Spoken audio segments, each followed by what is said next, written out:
TV Imaculada, o Evangelho em primeiro lugar.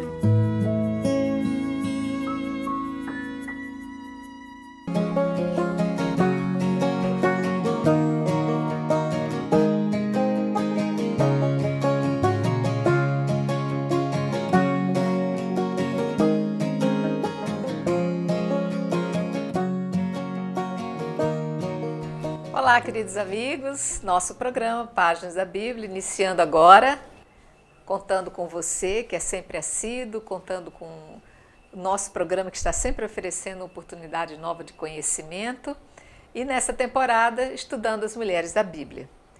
Aqui conosco para nos conduzir nesse estudo, quero agradecer a presença do diácono José Carlos. Estamos aí, com a graça de Deus.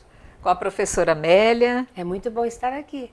Então, com eles, contando também com toda a assiduidade de cada um de vocês, nossos alunos queridos e constantes, vamos iniciar o nosso estudo de hoje e para isso, mais uma personagem maravilhosa que nós vamos estar conhecendo, eu vou precisar que você abra aí no primeiro livro de Reis, que vem logo após 2 Samuel, bem no comecinho da Bíblia. Nós vamos para o capítulo 17, mas para que a gente possa entender esse texto de hoje, que nós vamos fazer a leitura do versículo 10 até o 16, eu vou pedir que a Amélia faça um pano de fundo, que ela faça assim uma colocação histórica de como era a época, para a gente entender melhor a inserção desse texto e o que acontece nessa história de hoje, né? Principalmente porque eu estou sabendo que aconteceu uma grande seca, né, Amélia?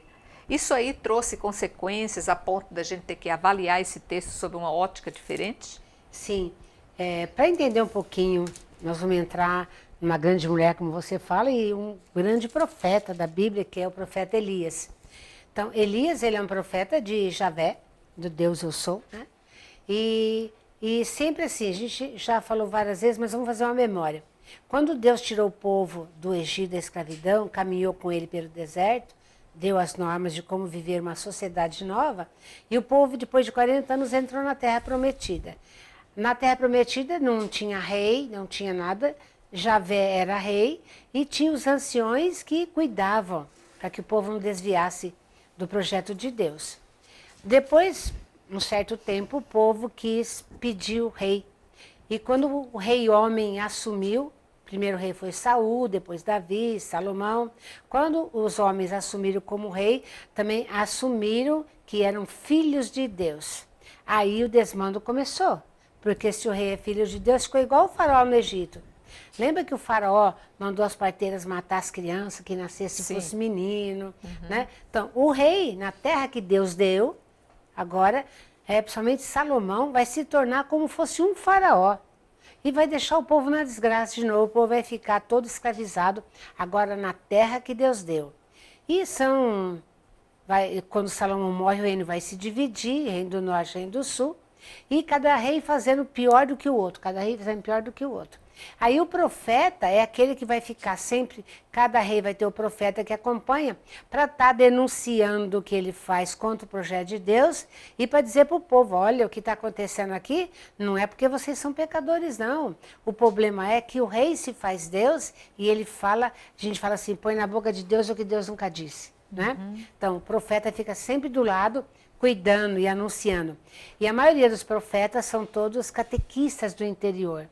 Salvo o profeta Isaías, que é da cidade de Jerusalém. Então Elias também é um desses catequistas do interior, que está olhando e vendo o que está acontecendo. E o capítulo 17 começa falando que o Elias, então, fala que ele é de Tesbe, uma cidade perto de Galaade, e ele chega para o rei chamado Acabe, que era um rei muito mau mesmo, casado com uma rainha que chamava Jezabel, e ela adorava um outro deus, o deus Baal. E Elias adorava o deus Javé. Então ele fala assim, olha, pelo Deus que eu sirvo, ele fala, né? Nos próximos anos não vai ter nem orvalho e nem chuva, até quando eu falar que vai ter. Imagina ele falar isso, o que vai acontecer com o rei. Aí ele fala isso e ele sai. Deus manda ele sair, ele sai. E ele vai perto de um córrego, né? O córrego chama Carite, que fica a leste do Rio Jordão. Ele vai ficar lá. Aí, como não chove, o córrego também seca. E Deus manda ele ir embora para outro lugar e manda ele procurar uma viúva que mora em Serepta, que está fora da terra de Israel. Né? E aí tem uma mensagem muito bonita, porque se no deserto, quando o povo reclamou que não tinha água, Deus deu água. O povo reclamou que não tinha comida, que acabou, Deus deu o pão, né, o maná. Aqui também faz memória do Êxodo, porque ele está lá cansado, aí quando ele acorda, assim, alguém toca nele, acorda, é o anjo de Deus, ele vê um pão quentinho para comer e uma jarra de água.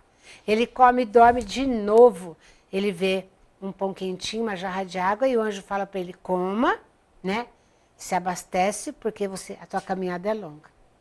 Então aí é nesse contexto que vai entrar o que nós vamos estudar hoje. Então, você abrindo aí, nós vamos fazer uma leitura, porque essa leitura facilita até quem está sem o material na mão, e até porque muitas pessoas preferem ouvir do que ver. Então, acompanhando aí, nós estamos no primeiro livro de Reis, o capítulo 17, o versículo 10. Ele se levantou e foi para Sarepta. Chegando à porta da cidade, eis que estava lá uma viúva apanhando lenha. Chamou-a e disse, por favor, traze-me num vaso um pouco d'água para eu beber. Quando ela já estava indo para buscar água, ele gritou-lhe, traze-me também um pedaço de pão na tua mão. Respondeu ela, pela vida de Yahvé, teu Deus, não tenho pão cozido, tenho apenas um punhado de farinha numa vasilha e um pouco de azeite na jarra. Estou juntando uns gravetos, vou preparar esse resto para mim e meu filho. Nós o comeremos e depois esperaremos a morte. Mas Elias lhe respondeu, não temas, vai e faze como disseste. Mas primeiro prepara-me com o que tens, um pãozinho, e traze-mo. Depois o prepararás para ti e para teu filho, pois assim fala Yahvé, Deus de Israel. A vasilha de farinha não se esvaziará e a jarra de azeite não acabará até o dia em que Yahvé enviar a chuva sobre a face da terra. Ela partiu e fez como Elias dissera, e comeram ela, ele e sua casa durante muito tempo. A vasilha de farinha não se esvaziou e a jarra de azeite não acabou, conforme a predição que Yahvé fizera por intermédio de Elias. Diácono José Carlos, eu com isso chego a uma conclusão bem mundana, bem minha. É preciso, às vezes, o exercício da fé para que a gente dê oportunidade a Deus de realizar grandes obras. Mas, assim como cristão, nós vemos que Deus infunde em nós 3 virtudes. Virtudes teologais, forças que vêm de Deus para a gente chegar até a terra prometida, vida eterna, fé, esperança e caridade. Então eu diria que mais do que o exercício da fé de maneira isolada, Deus nos propicia aqui uma lição de vida dessa viúva e do profeta Elias, que conjuga, em primeiro lugar, a caridade. Aliada à fé e aliada à esperança. Né? Porque primeiro Deus fala com o profeta. Vai para Sarepta e uma viúva te proverá o sustento. Então nós temos aí o exercício da fé do profeta Elias, em primeiro lugar. E chegando lá, ele encontra a viúva, conforme a palavra de Deus, e naquele contexto daquela seca terrível, ela já estava preparando para fazer a última refeição, a refeição dos condenados, junto com o seu filho, com aquilo que sobrou, pouquinho de azeite, pouquinho o pouquinho da farinha, fazer um pãozinho para eles fazerem a última refeição. Ou seja, ela já não tinha mais esperança, né? Então, o profeta, ele coloca em primeiro lugar o exercício da caridade, o exercício da partilha, A Amélia falou no início, né, Amélia, sobre, lembrando até o milagre da multiplicação dos pães, aquele menino que pegou tudo que ele tinha, 5 pães e 2 peixinhos, e colocou na mão de Deus, né, para servir o outro. E a ela é proposto por Deus, através do profeta Elias, esse exercício da fé, da esperança e do amor. Quando ele pede, né, que traga um pouco de água, depois faz também um pãozinho. Aí ela fala a realidade, fala, olha, só tenho um pouco de farinha e um pouco de óleo, que eu vou fazer um pãozinho para mim e para o meu filho, e depois disso nós vamos morrer. Ela é viúva também, né? É agravante. E aí ele faz o anúncio, né, que Deus diz, né? A vasilha de farinha não se esvaziará, a jarra de azeite não acabará, até o dia em que Javé enviar chuva sobre a face da terra. E então ela creu, ela acreditou na palavra de Deus que é dita pelo profeta Elias. Então ela conjuga esse exercício da fé, da esperança e do amor. Porque às vezes a gente prende somente a fé, né? Mas a fé sem obras, ela é morta. Então a viúva, ela, em primeiro lugar, colocou o amor, porque ela colocou a fé, mas também ela serviu aquele homem de Deus que estava lá com o último que ela tinha.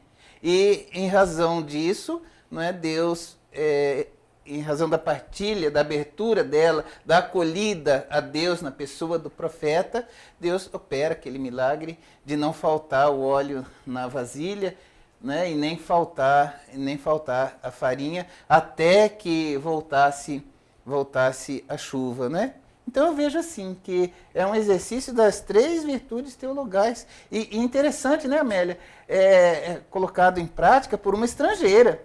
Porque aqui eu vejo assim também um certo paralelo entre a mulher que acolhe a palavra de Deus, né, que é uma estrangeira. Ela é de Sarepta, ela não é judia. Então ela acolhe e mostra também que o projeto do amor de Deus não é para alguns poucos escolhidos, poucos eleitos, mas é para todos, inclusive para os estrangeiros. E mostra também que isso depende do livre-arbítrio, da disposição interior de acolher a palavra de Deus com amor. Tanto a viúva de Sarepta quanto a rainha Jezabel eram estrangeiras, né?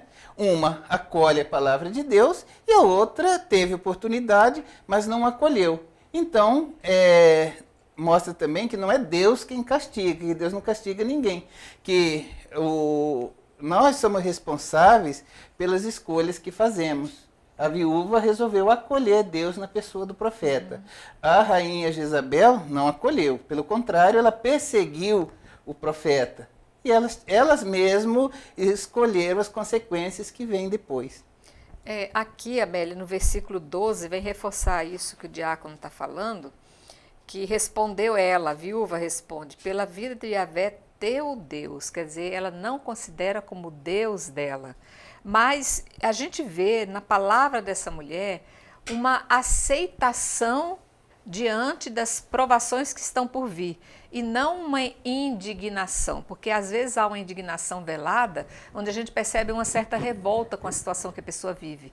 Mas aqui ela parece ser uma pessoa assim, cordata, que aceita e se submete àquela provação, né? Talvez por esse coração um pouco mais aberto, um pouco mais manso, Elias tenha mostrado esse grande amor de Deus que com certeza no final ela vai acabar acolhendo, mesmo sendo estrangeira, né? Então, esse Deus Javé era Deus do povo que ele colocou na terra, o povo que foi formado de várias raças na caminhada pelo deserto e aceitaram viver o projeto desse Deus. Fizeram uma aliança com esse Deus. Agora, com a monarquia que vieram os reis e a mistura dos povos, cada povo tem um Deus. O mundo é povoado de muitos deuses, né?